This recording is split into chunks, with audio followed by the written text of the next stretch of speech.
Well, Grant, you're up next. And if you think about it, the athletes we're looking at are those ones that are born after the Sydney Olympics. So that's how young we're looking towards the future. What do we do with them, Grant? You going to be out there coaching? 5 o'clock in the morning? Probably not. But I'll give them all the encouragement Sorry, they Mr. need. Banks, So, you'll be too wealthy.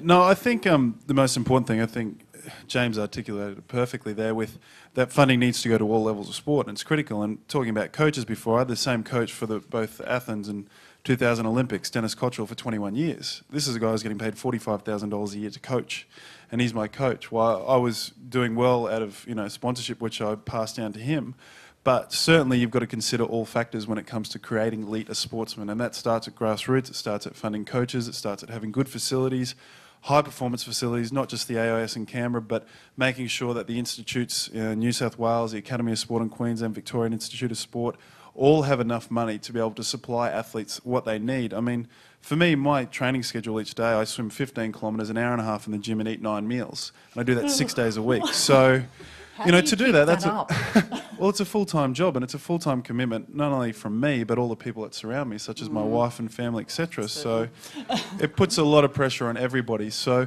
you have to look at, I guess, it's not a problem now, but it could be a problem if we let it slide through, through the gaps. You have to look at, if it is to become a problem, you need to look at collectively, not just the elite level, and you need to look at all parts of how do you create an elite sportsman? And sport in this country is so highly regarded. I mean, it inspires so many Australians. And you look at that Sweeney survey, that 63% of people felt optimism in our success in the future.